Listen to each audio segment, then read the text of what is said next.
New Thought Media Network. We are a global broadcast network of positive music, media, and entertainment, inspiring humanity's evolution along the journey of enlightenment and creating a world of love, peace, empowerment, and prosperity for all. New Thought Media Network. Positively inspiring.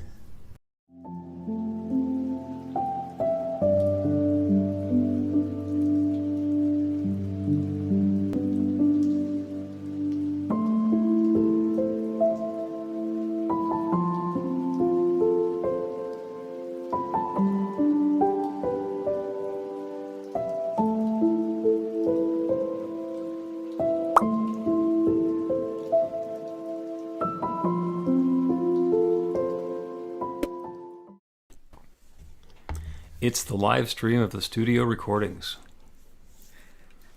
Well, is this the welcome? Because I sent you a text, and you probably didn't get it right. You sent me the text on my text or in the private chat? Yeah, I did the private chat and the thing. Yes, and the answer is you do not need to worry about the numbers. We will wait, and you just wait for your microphone to come back on every time, and you can tell because a little icon will change, and then you just say welcome. Okay, so it's time to say well. We're not going to worry about the production values of the podcast here on the recording because we don't have to. Because you have an editor. Right. We got David over in Bosnia. Yeah. Who's working it out. So yeah. Do the welcome?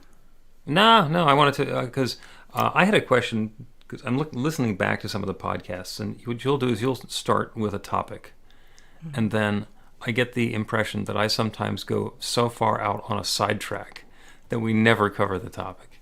Is that true? No, that half true. Yes and no. Okay. Divided into threes. I do give you this subject. You do go far sometimes. Mm-hmm. But I think we covered the subject. I mean, it doesn't take a whole half hour sometimes to cover it. Okay. And we go off on these nice complimentary trails. And sometimes I think of wacky stuff, and I go off on a tangent, and it's something brand new. Other times I feel like talking Barbie, where you just pulled my string and I'm going to say the same thing again. And hopefully there's a nice blend, so I'm not just talking about the same stuff all the time. Well, you're listening to the redo thing. I'm not. I'm just. It doesn't feel like that to me. Okay, you're doing Zen podcast. Yeah. Just right here in the moment. All right. Right and before we start recording the podcast, which is where we are now, the pre-show and then post-show when we get done with the recording portion that we're going to send over to Bosnia.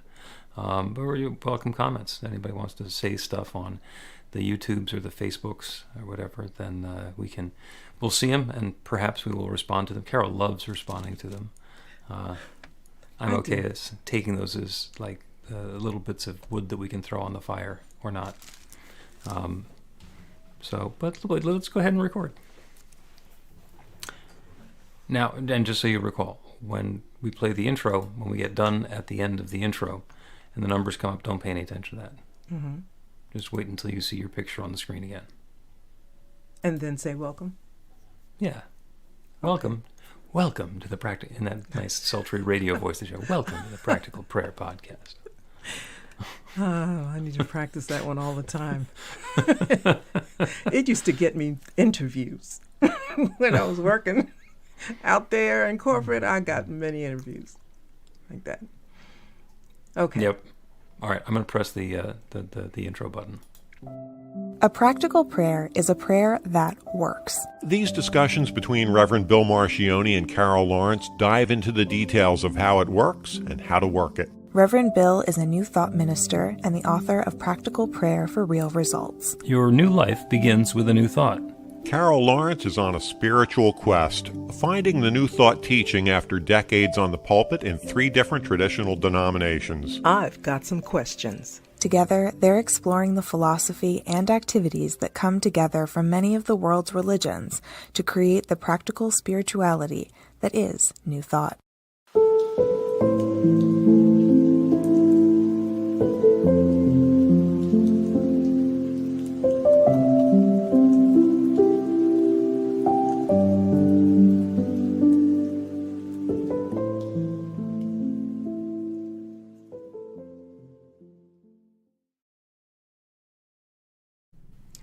Welcome to the Practical Prayer Podcast. I'm Carol Lawrence, and I'm here with Reverend Bill Marchiony.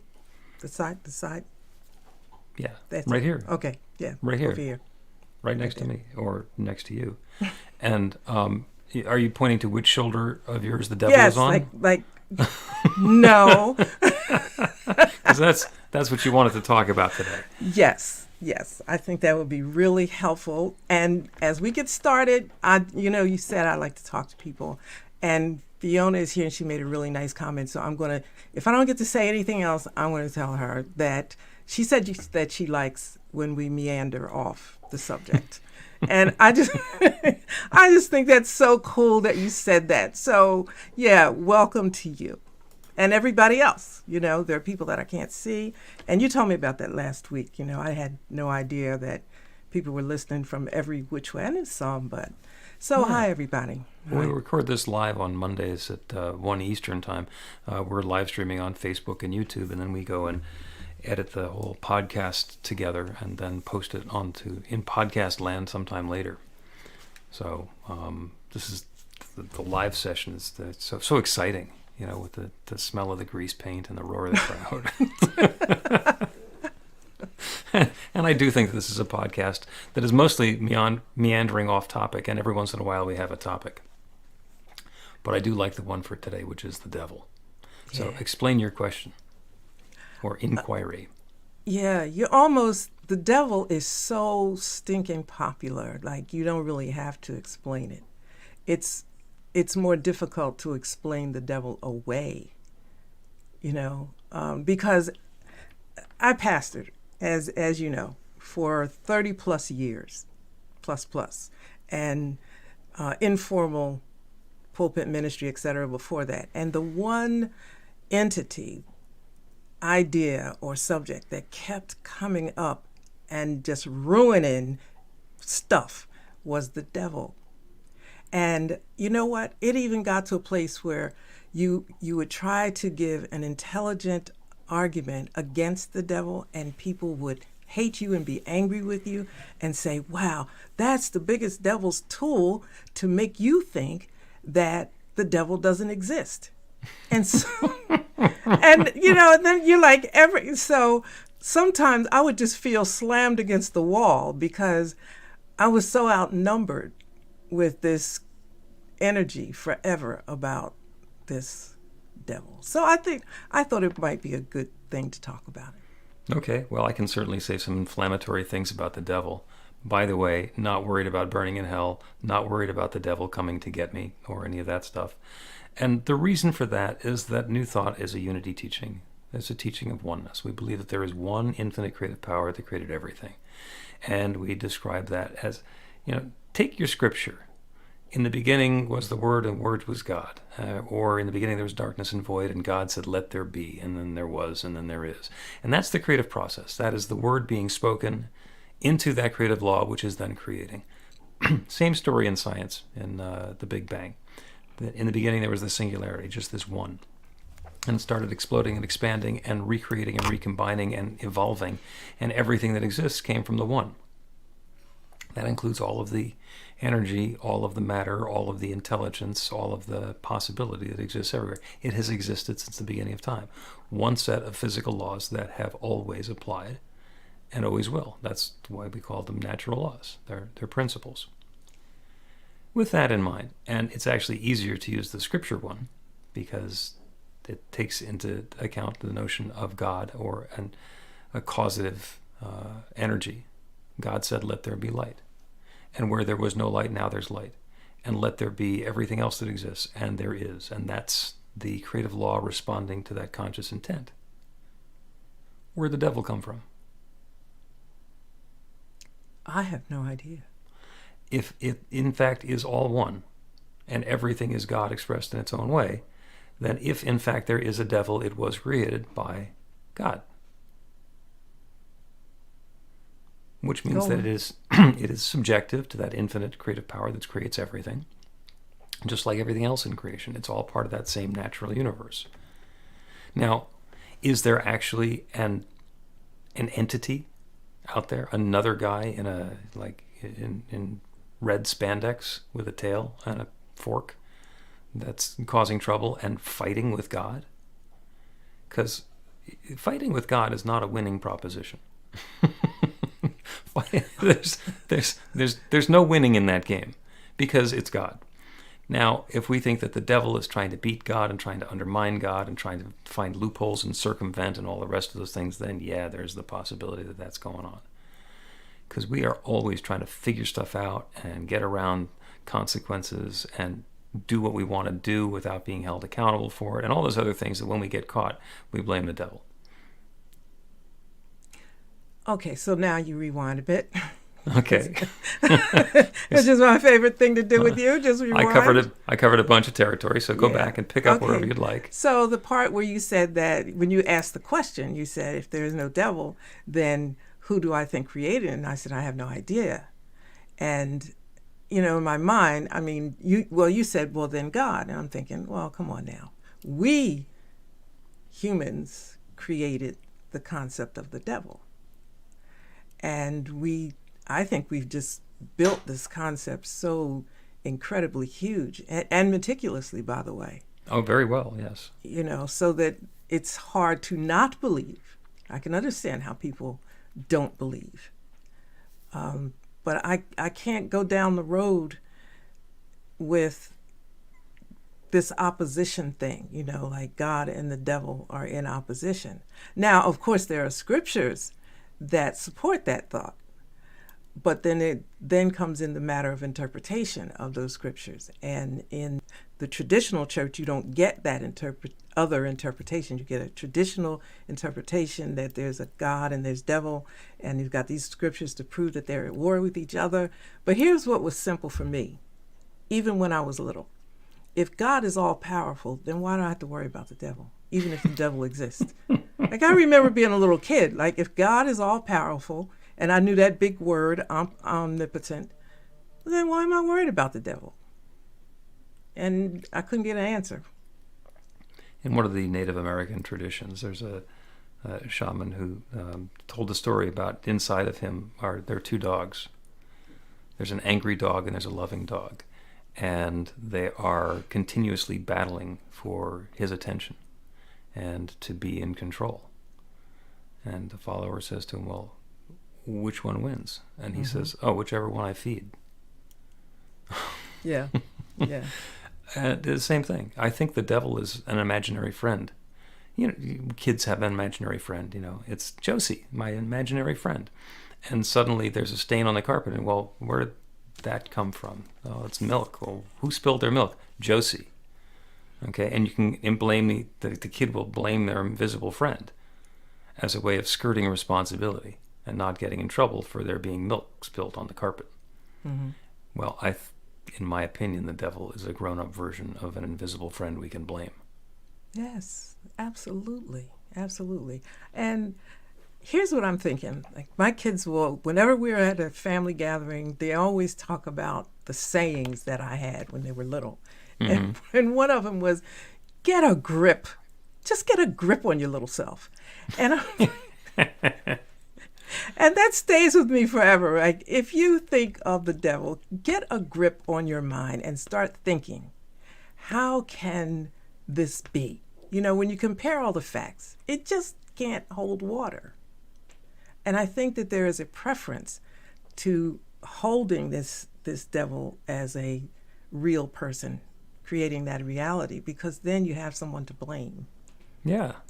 I mean, one of the things that we lose in New Thought when we choose this as our spiritual path and as a lifestyle and a way of living is we have to give up blaming God. Because God so loved the world that God doesn't care what we do. God did not give us a life so that we can X, Y, or Z. God gave us a life, and we can choose.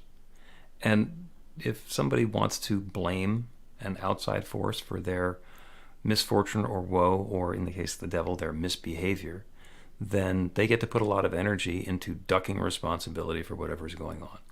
Now, the fact of the matter is that the creative laws of the universe are not like a direct link remote control where we're sitting up here in the control bridge and we push on a lever and then something changes in the world.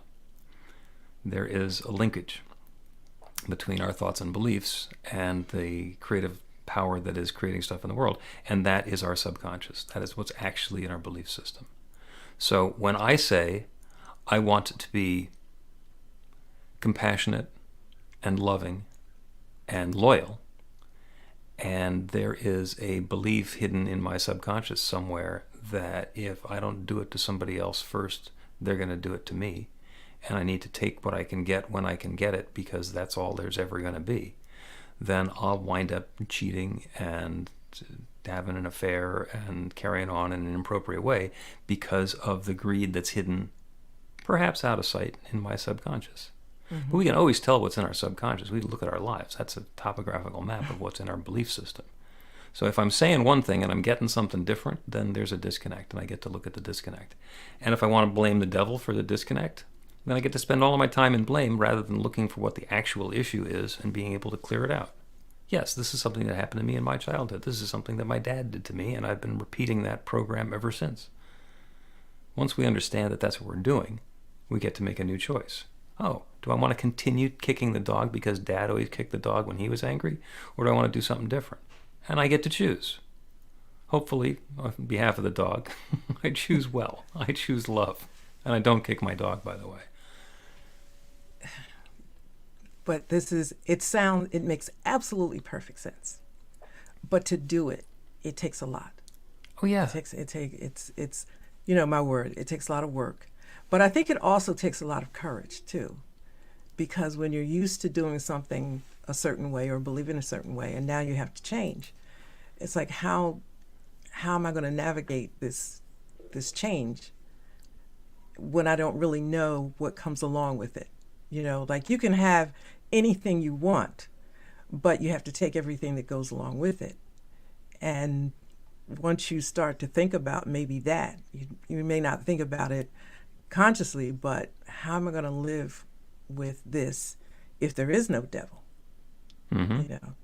And that's hugely scary, I think, because now I got to be responsible for what I do.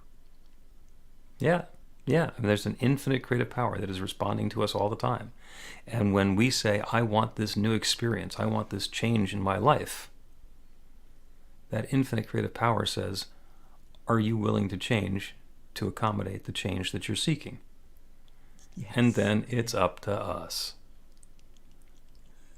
Let's take a break and come back and talk about blaming God.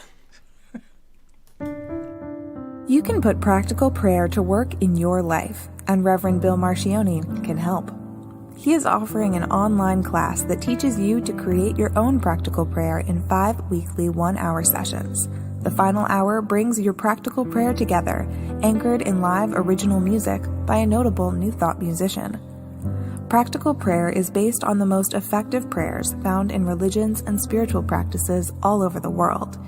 Use it to deepen ever more fully into the truth of your spiritual nature. It's the core of a transformational spiritual practice that's simple, even if it's not always easy. Reverend Bill is also available for private spiritual counseling prayer sessions. Together, you'll lean into the challenges you've experienced in life and explore the transformation that's possible through practical prayer. You'll uncover old, hidden beliefs and uproot them to make way for the life of your dreams. Everything you need to know is on the website at b-v-light.com. That's b-v-light.com.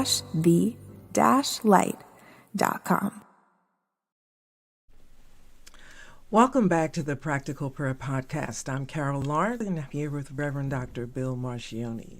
And people say, you mean if I'm not happy with my life, it's my fault? Yeah. Yeah. Yeah. Yes.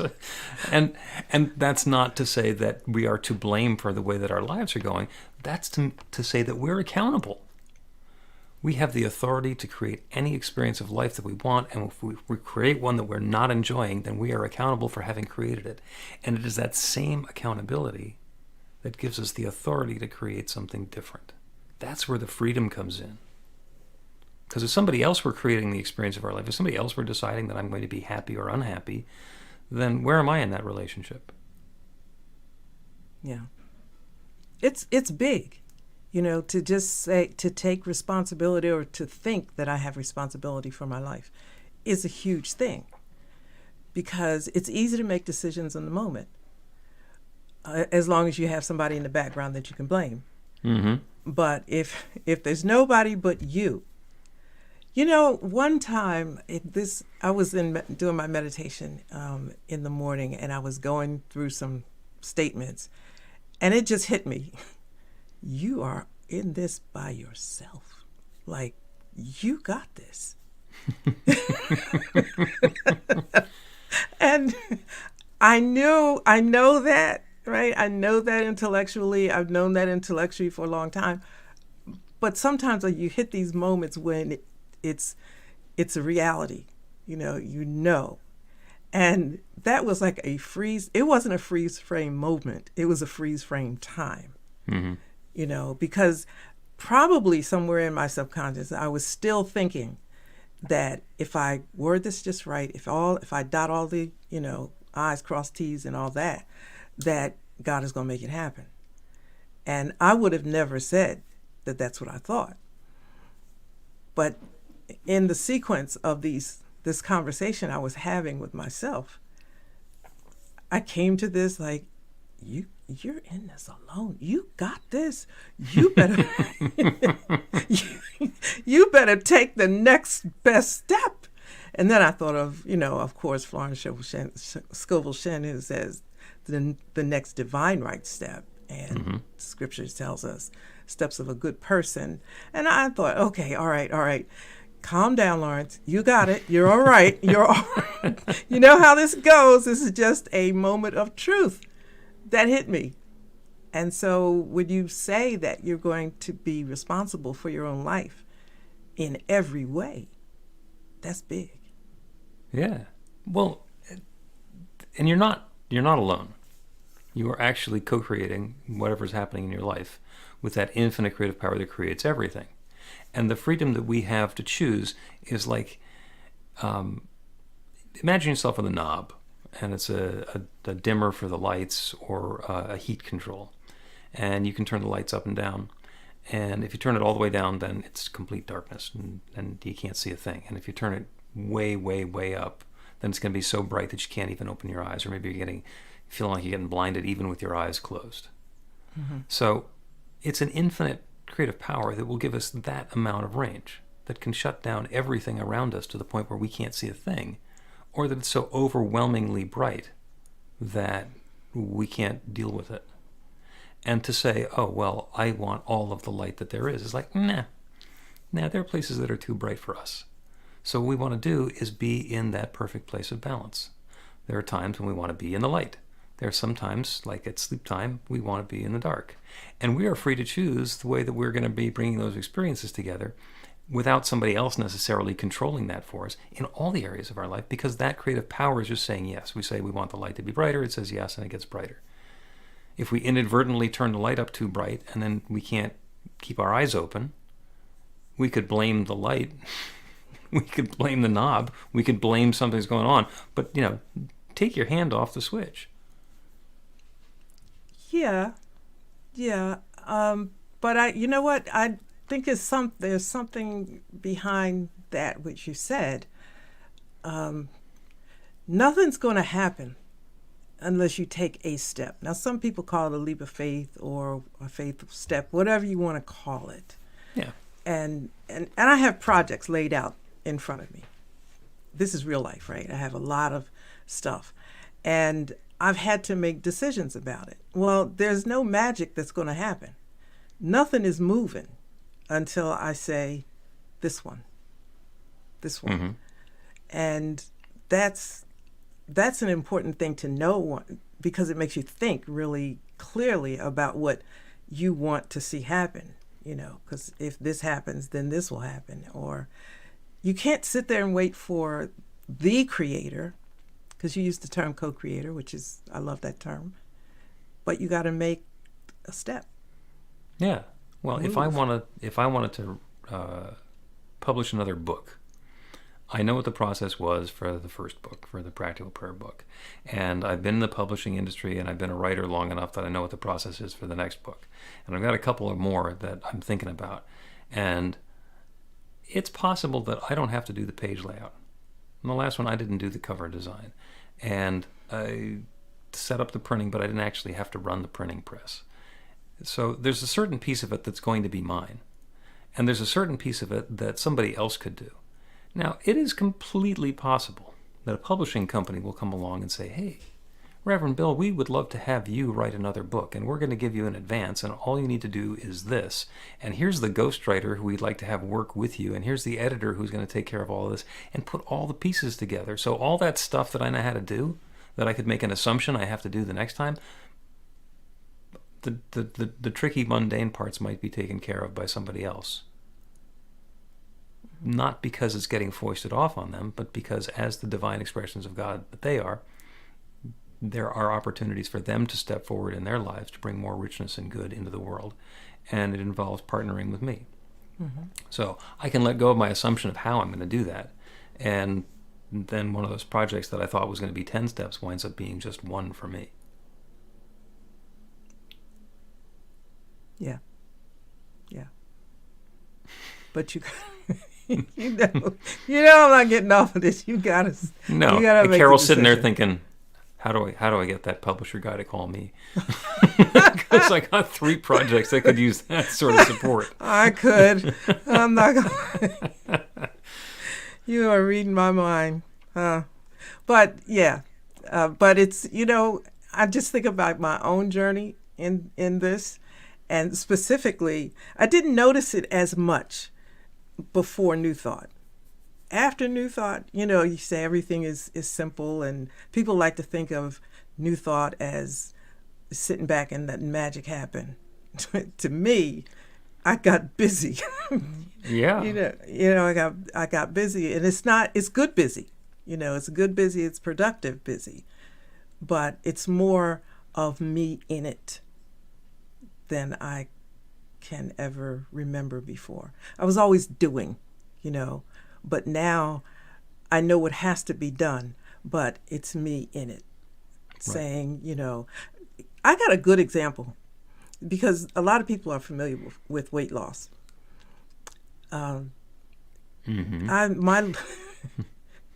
My weight goes up and down. Like it's not terribly extreme, but it fluctuates. And over the years, you have clothes. You buy your skinny clothes and you buy your fat clothes. That's what you call them. So I look at the closet, and I don't like buying clothes. I don't like to shop. I'd like to have this to last the rest of my life, so I don't have to think about this anymore. But then when my weight goes down, or I say, I need to lose weight. This is funny. I need to lose weight. What goes along with that? You're going to have to buy some more clothes. And I'm thinking, I ain't doing this. I hate buying clothes. I hate shopping like that. But it's a decision, and that might be funny, but it's real. Mm-hmm. It is real. So it pays for me, to make the decision to keep my weight steady. That's the threat. The devil is going to make me shop, right? The devil is going to make me go shopping. If I lose this weight, the devil's going to be right there to make me have to shop. So no, I don't know. I had struggled with my weight for my entire life, weighing over 300 pounds in my early youth. And then 3 or 4 years ago, just decided I want to get myself down to a reasonable, healthy weight. And I did. And it's wonderful. I got myself 2 new wardrobes along the way through, and now I have the 3rd one that's just fine for me. And when the weight fluctuates a little bit, I put on the weight until the clothes start to feel snug, and then it's time to go and take the weight off again and get into the cycle there. So I can just have 1 wardrobe and have the things that I like. And I'm taking care of myself, and I'm exercising, and I'm following all the rest of that guidance and eating well, etc. And now what I found is that there's a bunch of shirts that I got that are in my right size. And what used to happen is when the weight went up, they would get tight around the belly. And that's how I would know. Now, interestingly, they're fine around the belly and around the collar, but because I'm in much better shape, I've got a much stronger upper body, they don't fit around the chest anymore. And I'm not going to lose weight there. So there's always something. Yes. There's always something. Yeah, so to those people who think that New Thought is just, wooey and magic happen, see how hard we're working here? We have to work to keep this weight off, to make sure our wardrobe stays stable, and that's meant to be funny. Yep, and the infinite creative power that creates everything hears, I wish to be successful and happy and prosperous, and says, I'll see you're successful, happy, and prosperous, and I'll raise you too. And then we have to step into it and actually be and do and take charge of and believe in everything that's required to be successful and happy and prosperous. Mm-hmm. Let's take a quick break and come back and we'll do a prayer, I think, on successful, happy, and prosperous. Good. Get inspiration in an instant. God calls are the gentle and uplifting moment of truth to help you remember that the bright light of God's love is shining right now as you. It's your God Call with Reverend Bill. Start your 2-week free trial today, and you'll get a phone call 4 times a week from Reverend Bill with an uplifting half-minute message filled with insight, wisdom, story, and fun. Let your light shine. You can answer the call to listen to it live or let it go to voicemail so you can hear it later. After the free trial, your subscription is just $5.95 a month. The details are at godcall.org. God calls are disruptive, intentionally. Whenever you write something, put on a gold star. They take you away from your routine to remind you about the truth of who you really are. They come at random times between 8:15 a.m. and 6 p.m., so you won't be expecting them. And somehow, the message is exactly what you need to hear at the time. Magic is loose in the world. It's a moment of motivation in the middle of your day. Find out more and start your 2-week free trial now at godcall.org. Welcome back to the Practical Prayer Podcast. I'm Carol Lawrence, and here with Reverend Dr. Bill Marchiony. And what'd you say we were going to do? We're not going to talk anymore? You want to talk? Talking? We can talk more if you want, but eventually we're going to do a prayer, and the prayer is going to be for successful, happy, and prosperous. Okay, let's go. Suddenly you don't want to talk anymore.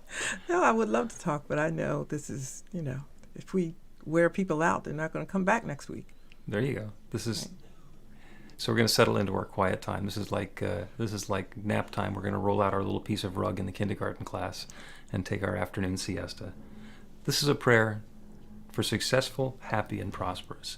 And that has different meanings for everybody who's listening to this. So it is successful, happy, and prosperous in whatever way that brings meaning to you. So I invite you to turn your attention away from whatever experiences you've been having up until now, the challenges in success or happiness or prosperity, so that we can open ourselves up to that infinite creative power that creates everything. Acknowledging that there is only one source, one power, one presence, one infinite intelligence, one divine love that shares itself as and through and in all of its creation. That one, the creator of everything, is sharing its energy and its substance as all of its creation. I am that divine power and presence, manifest in a way that is unique to me. And so is each one who is listening to this prayer. Each of us a divine and perfect expression of that one, unfolding and revealing and expressing ourselves in a unique and wonderful way.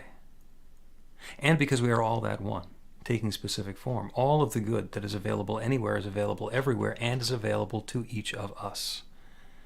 So we are each opening ourselves up to that infinite good, to that divine power, to that limitless substance that is everything, that is everyone, that is everywhere, and allowing it to fill our lives in a way that brings more success, more happiness, more prosperity, more richness and sweetness into our lives. We let go of any thoughts that might be holding ourselves back. We put down any doubt or negativity so that we can open ourselves up to an even greater experience, the highest and best that we can possibly imagine, and even greater, unfolding for each of us and for all of us. So I claim this now. I claim success and happiness and prosperity for myself and for each one listening. And I'm grateful for it. I'm grateful for the wonderful ways that it's showing up. I'm grateful for the delightful experiences for each of us. And I'm grateful for the awareness of this creative process, this co-creative endeavor with the infinite that allows us to claim our good. And so with this deep feeling of thanks, I speak this word of intention, of invitation, of opening, and I release it into that creative law that has always said yes. And I know it once again is saying yes. This good is happening now. And so it is. So it is.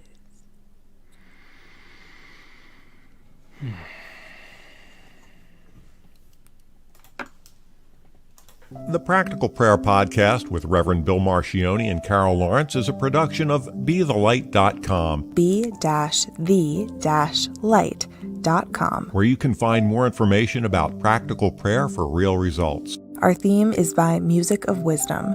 You can learn about the spiritual community of New Thought Philadelphia with daily guided meditations, Weekly celebrations of spirit, and Reverend Bill's classes in practical spirituality at newthoughtphilly.org.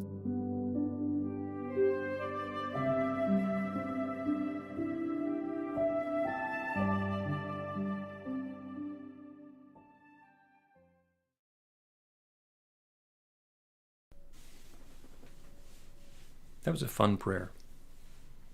It was a fun prayer. I like the sort of generic ones because you never know what's going to come up. When you were praying that one, I was thinking, I like this one. Yeah, it was fun. It was a little different than we usually do at the end of the podcast. Oh, I did want to give a shout out for a big event that's coming up this Friday, which is the Affiliated New Thought Network virtual retreat, and it's you can register for free. It's antn.org, and it's going to be 9.5 hours of speakers and a great concert and some fun breakout sessions, including a live interactive thing on Zoom, where we're going to do a pray-a-thon, and another one where we're going to possibly even more fun, which is a social scramble. So you just get to go into a breakout room with other New Thought people from somewhere else in the world and follow a prompt like, why are we in here together? Well, I went last year, so this is just a boost to your prompt here. I went last year, and it was so fun. Now, the prayer-a-thon was wonderful. It was wonderful. I tell you what I liked, though. The social scramble. Yeah. That was really, now, because I didn't know anybody. It was great, and it's best, you could describe it like, what is that thing, speed dating? Oh, yeah, it's speed dating meets spirituality. Yeah, so you could go, and I got to meet so many people, and actually did keep in touch with some of the people that I met. Oh, that's cool. Yeah. That's definitely cool. Yeah, well, that was so popular that we actually doubled up the length of that one because everybody said, "Dude, so why is it over so soon?" That's right. So that's right. I was one of those people. Yeah, we allowed that a little. Maybe it's just your voice is really loud in my ear.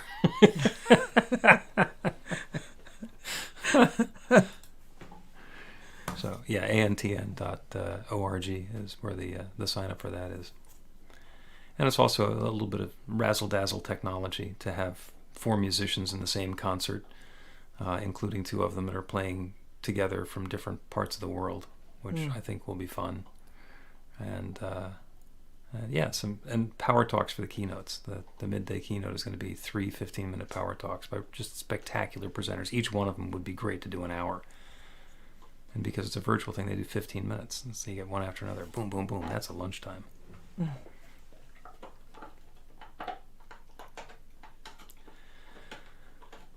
Well, thank you again, Carol. I think we got anything else that we want to say at the end of our cool time together here? I enjoy reading the chats. Okay. Yeah, it's fun. It's fun seeing those guys. Yeah. All right. Well, we will be back again next Monday and every Monday at 1 o'clock Eastern Time for the Practical Prayer Podcast live studio recording session. Thanks for being along.